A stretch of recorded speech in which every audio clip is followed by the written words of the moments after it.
We live in such a global world today, it's actually kind of crazy. And it sort of messed with my head because, I come from a pretty liberal lineage. Like, I was taught about Native American genocide when I was very young as an essential part of my social studies course. I was taught about slavery and all of the horrible things that came with it. I was taught about how America wasn't really a democracy at its founding, and there were also massive forms of repression that occurred in the early years as well as much later, even. And these were all essential tenets of my education. And as time went on, I became more educated and more aware of the historical and political situation in my own country, which only sort of further solidified the sense that in the broader culture, we are often lied to about ourselves or about this nation that we reside in. And if you pair this with the fact that I really did not like car dependency and suburban zoning in the US, like from a super early age, just finding all of that shit to be so ugly and unflattering, to say the least, you wind up in a situation where you're going to have some pretty resolutely anti-American views, or at least that's what they'll be considered, like, as far as our current paradigm is concerned. Now, it's totally possible to acknowledge all those things and have that perspective and be super patriotic. In fact, I've known multiple people who have felt that way. I would say my parents are generally like that. I think, one of the common traits of being an American is having a willingness to criticize oneself and our institutions and our government and our history, and these open sort of discussions are part of what make us who we are in some ways. I mean, we are a nation that was founded upon a specific set of ideas, specifically born out of the philosophical movement called liberalism. And as a result of placing emphasis on certain ideas like freedom of speech, freedom of religion, etc., you would necessarily then find it valuable as a culture and society to engage in self-critique and lengthy debate. I mean, just look at the White House Correspondents' Dinner, for example. That's something that would not be done in any other country. It is a staple. That and many other forms of overt kind of speech are considered a staple of who we are, right? It would be considered disrespectful to be as blunt as we are with our political speech. And there are, a lot of good things that come from that. There are some bad things as well. But, we're not completely special in this regard. I'm not trying to get American exceptionalist on you guys. You see countries like Taiwan, South Korea, etc., that have quite a lot of this kind of rambunctious out there speech. So we're not alone in the world by any means these days. But I do think that it is a very overt feature that serves to differentiate us from many other countries, including many liberal democracies, particularly those with long and established histories as nations and monarchies thousands of years ago. So the reason I bring all of this up is not to make some broader point about how actually I have all of these critiques and yet I am still so patriotic or whatever, because I'm actually not. Not only do I reject the idea of nations themselves, I think that all nations are just arbitrary lines written on a map somewhere, creating these distinctions between peoples, oftentimes without real differences. That these arbitrary lines serve as basically legal barriers. They serve to denote which laws you have to follow when you're within those borders, and not really much else. Obviously, there's some, cultural differences that different regions have as a result of the language they speak and the people that have historically lived there, but there are regional cultures within even individual countries. There are different languages that are spoken within individual countries. All of this, to me, further emphasizes the fact, further underpins the fact that this is fake, right? Right? Like, especially newer nations like the U.S., it's like,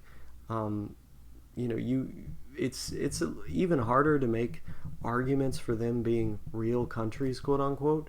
But I think it's impossible to really argue that any country is a real country, because I don't think countries themselves are real. I don't believe in the concept of borders. I don't think that humans have a nationality. I don't think the human race, broadly speaking, is belongs to any particular ethnic national group. Like, we're all just people, and in particular, the class differences that unite us are going to be much more significant than whatever cultural factors that might at this moment separate us. And those cultural differences will be emphasized, they will be highlighted, they will be exaggerated in many cases in order by the upper class, in order to keep the lower classes from collaborating against the real enemy, which is capital. And so that's my perspective, right? Which is, if you think about it for just 2 seconds, kind of an inherently anti-American perspective, because I'm literally saying that there should not be a state which is called the United States, and that instead we should have, a sort of one world government based on the principle of cooperation and bounded by the laws of rational production and efficiency, rather than the anarchy of production which we currently see today, inefficiently distributing resources, making it to where the few have far, far more in terms of resources than the many, resulting in third world countries being plundered for strategic resources, unable to lift themselves out of poverty, while first world nations continue to get richer and fail to distribute their resources in an efficient manner, leading to tons and tons of waste, exacerbating global inequality. And of course, I see these things as problems, but I see them as problems which could be alleviated, ameliorated with, cooperation across the entire human race. Now, this is also kind of an anti-American perspective, because it's directly acknowledging the role that we, people in this country, take on the global economy in pillaging what are sometimes referred to as third world nations, often referred to as developing nations. I'm able to acknowledge all of this. And yet there was a period of time a couple years ago, in like 2021, 2022-ish, when I seem to have been particularly fascinated with the idea of patriotism toward my own country. If not patriotism, then at least, emphasizing the positive things that Europeans, leftists, etc., often seem to not understand about this country, and end up making themselves look really stupid in attempting to critique us because they haven't done the bare minimum of research into our history or society in order to make actual intelligent critiques, of which there are many that you could make. Like there, I could give you a laundry list right now, and I could go in detail. But none of these people are capable of doing that. And out of frustration for the sheer stupidity and ignorance behind so many of the bad arguments made by people that ostensibly I should agree with, made by people with views that you would think would align with mine, I sort of negatively polarized myself into all of these, different talking points which stood in opposition to the things that they were saying, but went a little bit further than what I actually thought, at least rhetorically, simply because I was so frustrated with what I was hearing at the time. And I think this highlights a danger, that we all sort of face with arguing on the internet or talking to people that we find particularly annoying. Like, you can get lost in the sauce, right? Like, you can be arguing against someone in one moment, and unless you're very, very aware of what your principles are, of what you really think and why, you can start to sort of fall into tendencies rhetorically that rebuke the things that normally you would say you actually believe, right? So all of this is a matter of being consistent. Just because people that you dislike are saying anti-American things, for example, your response shouldn't be to dive all the way into pro-American chauvinism.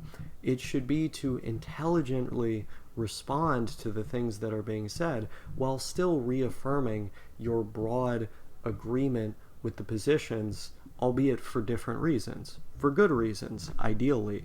And that nuance, I think, particularly when you're even just like a little bit younger than I am right now, or, maybe you're having trouble figuring things out. I don't know what the individual case may be.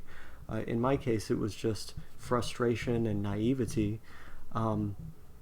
You end up potentially getting lost in the sauce and losing track of what you really think because you're just so frustrated with the people that you're communicating at this or that moment, and potentially having some damaging, or dare I say traumatic in some cases, experiences with people that sort of, really polarize you in the other direction. And I use that word because it's like, these are not views that you would organically develop. They're views that, as a result of the negative feelings that you have towards these other people, you have decided to take on almost as a kind of reflexive defense of yourself. And that's not good. Like, that's not a good starting point to come from. It's not like a rational basis on which to build your arguments from. It's just like a feeling, right? And I've recognized that more and more as I have stopped talking to really annoying people on the internet and from other countries. Like, I've spent a lot of time in other countries, so as soon as you say that you're American, I'm at a point now where if I go somewhere else, I just pretend I'm Canadian just to, not be insulted or given such dirty looks by people. And I'm sure it's even worse now given the stuff the Trump administration is doing, but it was like that, like, not even that long ago, man. But I digress. I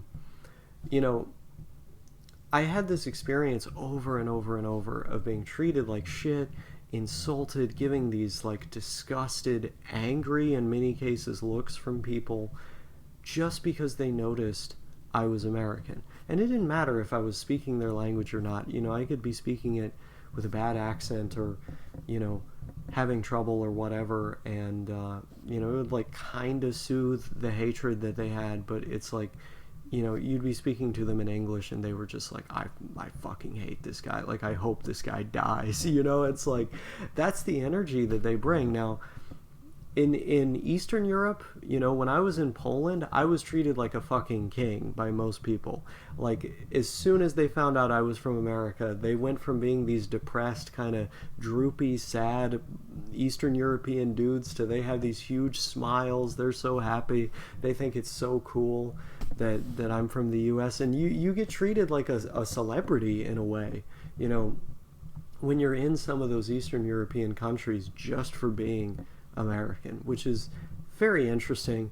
It's a little much for me, to be honest, because I experience it and I'm just like, okay, that's a little too much attention for me. But it is not like that in Western Europe. It's not like that in Canada. It's like you say that you're at least in Canada. I don't know if it's still like this, but the way it used to be is like kind of playful jokes at your expense, and it's like, okay, I can handle that. I'm an adult. I'm not completely and utterly incapacitated by insecurity. But when you go over to Western Europe, it's like the people are just mean. Like they are just mean when they find out that you're American. I mean, they are really just disgusted with your existence. And I don't know what that's about. I'm also not the only person that has had this experience. This appears to be something that a lot of Americans, even a lot of Canadians, have dealt with. And it's funny because the stories that I've read from subreddits, for example, of people that have had this experience from Canada, it's like the person's attitude literally changed the moment that they said that they're from Canada. So a lot of these Reddits will recommend to you to have like a little button, like a maple leaf button on your shirt or on your backpack if you're going somewhere, in order to indicate, I guess, that you're safe for them. And of course it's a lie because it's people from the U.S. doing this, but they're doing it just so they don't get these mean reactions from people. It's very interesting, and I think it also kind of it sort of displays a broader tendency that is more accepted in other countries or cultures, which is to other people, for immutable characteristics that they can't change about themselves, things about like where they were born or what their race are. These things are much more normal to treat violently and angrily in other countries. Whereas, over here we're taught, okay, these are untouchable things. You shouldn't treat anyone differently because of them. Now, of course, in practice and systemically, there are some barriers to achieving that kind of equality, but it's in the back of a lot of people's minds. And I think over there it's just not. And as a result, you get a lot of people being mistreated or just disrespected, and I had never experienced that before going over there. And then when I saw how it aligned with what a lot of foreigners online were saying to me, or did, it started, the gears in my head started to turn, and my views on this stuff also started to change steadily. But of course now, as time has gone on, I've seen the error of my ways and tweaked my views more and more. And again, not even my views as much as it's just the rhetoric that I used. The rhetoric that I was employing was that of American exceptionalism, or a sort of toxic individualism in some cases, or sometimes just parroting inaccurate talking points in the worst of cases. And as I've grown more and more, I can now see how that was just a direct response to how upset and uncomfortable it made me to be treated that way by a couple individuals. But hey, the thing is, you can't let that define you and your perception of the world. You have to sort of just shrug it off and move on, because it's their loss ultimately. The fact that they think this way is going to be a barrier to happiness for them in other analogous situations with other people in the future. And that's their loss, really. I shouldn't allow it to affect me negatively.